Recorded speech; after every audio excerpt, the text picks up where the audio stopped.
খ্রিস্টপূর্ব 1160 অব্দে ব্যাবেল নামক দেশের দক্ষিণে ফাদ্দান আরাম নামক এক শহর ছিল।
হে মহান ইস্তার, হে সকল প্রভুর মাতা, হে আমাদের দয়ালু প্রভু, আমাদের জন্মদানকারী মঙ্গলদাতা প্রভু, এই অবুঝ শিশুটিকে আরোগ্য দান করুন আর তার মা জননীকে আনন্দিত করুন।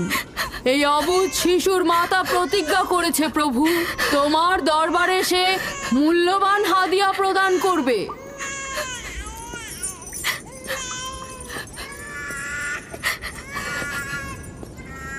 আমি মহান ইস্তারের কাছে প্রার্থনা করেছি যেন তিনি তোমার সন্তানকে জীবিত রাখেন। তুমি এখন তোমার সন্তানকে নিয়ে যেতে পারো। তুমি তোমার সন্তানকে ঠিক সেভাবে মানুষ করবে যেন সে বড় হয়ে নিজেকে ইস্তারের সেবায় বিলিয়ে দিতে পারে। আপনিও মহান ইস্তারের কাছে আমি অনেক কৃতজ্ঞ। মহান ইস্তারের ওপর রহমত বর্ষিত হোক। আপনার ওই ইস্তারের মেহেরবানিতে আমার মৃত সন্তান জীবিত অবস্থায় ফিরে এসেছে। ইস্তার মহান, তার ওপর রহমত বর্ষিত হোক। ইস্তার মহান, তার ওপর রহমত বর্ষিত হোক। মহান ইস্তার, তার ওপর রহমত বর্ষিত হোক। ইস্তার মহান, ইস্তার মহান, তার ওপর রহমত বর্ষিত।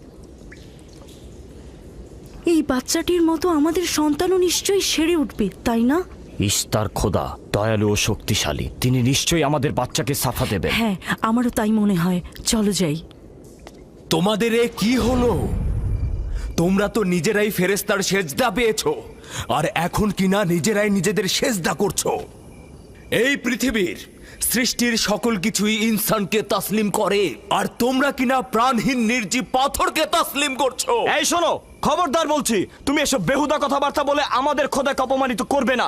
আমি এই কথাগুলো নিজে থেকে বলছি না, আমি খোদা কর্তৃক প্রেরিত কথাগুলো এই কিতাব থেকে বলছি। এটি হচ্ছে আসমানি সহি কিতাব, যা আমার দাদা ইব্রাহিম নবীর উপর নাজিল হয়েছিল। আমি তার দিনের অনুসারী এবং এই কিতাবের প্রচলন ও দাওয়াত প্রদানকারী। নিজে থেকে কিছু বলছি না। ওই আসমানি কিতাবে কি লেখা আছে আমাদের খোদাদেরকে অপমানিত করতে হবে? আমি অপমান করছি না, শুধু প্রশ্ন করছি। যদি জেনে থাকো তাহলে উত্তর দাও, আর যদি না জেনে থাকো তাহলে স্বীকার করো। তোমাদের জিজ্ঞাসা করছি, ওই মন্দিরে রাখা ইস্তারের মূর্তিগুলো কি তোমাদের প্রভু, নাকি তোমাদের তৈরি বস্তু?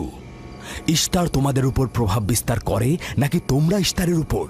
ইস্তার তোমাদেরকে শাসন করে নাকি তোমরা ইস্তারকে? পাথরের তৈরি ইস্তার যদি দুর্বল ও অক্ষম হয়ে থাকে, তবে কি করে আমাদের বাচ্চাদেরকে সাফা দেয়? সত্যি কথা, আমরাও দেখেছি। হ্যাঁ, তার হাকিকাত আছে। ইস্তার তার সন্তানকে সাফা দিয়েছে, আমি দেখেছি। ওই প্রজ্ঞাবান যিনি তোমাদের আহাজারি শুনেছেন, তিনি তোমাদেরকে সাফা প্রদান করেছেন, না ইস্তার। যদিও তোমরা খোদা ছাড়া প্রার্থনা করেছ আর তিনি ছাড়া তোমরা সাহায্য চেয়েছ, কিন্তু তিনি সকল কিছু সম্বন্ধে অবগত আছেন, তাই তোমাদের আহাজারিতে তার রহমত বর্ষিত হয়েছে, তোমাদেরকে সে সাহায্য করেছেন।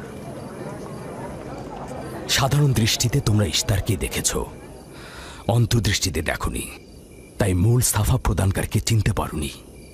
ইয়াকুবের কথার মূল অর্থটা আমি এখন বুঝতে পারছি। সে চাইছে যে আমরা আমাদের খোদাদেরকে বাদ দিয়ে তার খোদার ইবাদত করি।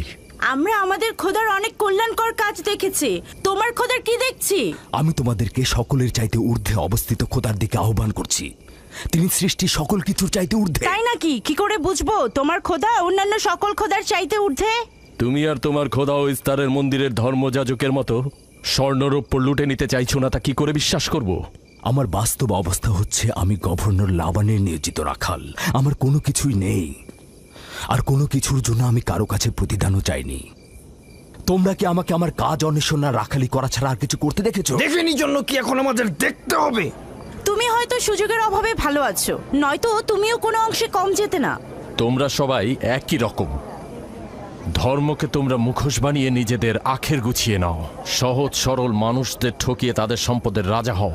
তোমার কষ্ট বুঝতে পারছি। তোমার সন্তান মৃত্যুর কোলে ঢলে পড়েছে, অথচ কেউ তাকে সাহায্য করতে এগিয়ে আসেনি।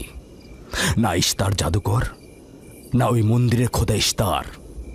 তাই সকল খোদাকে দোষারোপ করার অধিকার হয়তো তোমার আছে। মন্দিরের অক্ষম ইস্তারের সঙ্গে আমার কোনো কাজ নেই। আমার কথা তোমার না দেখা প্রভুর সঙ্গে। আমরা অনেক ধৈর্য ধরেছি আর অনেক কষ্টও করেছি। এখন আর কোনো নতুন খোদাদের ধৈর্য ধরার মতো অবস্থা আমাদের নেই। আমাদের ধর্মযাজক আসছে, ফারাজ তার কথার শাস্তি পাবে। পালাও ফারিস, তুমি পালাও।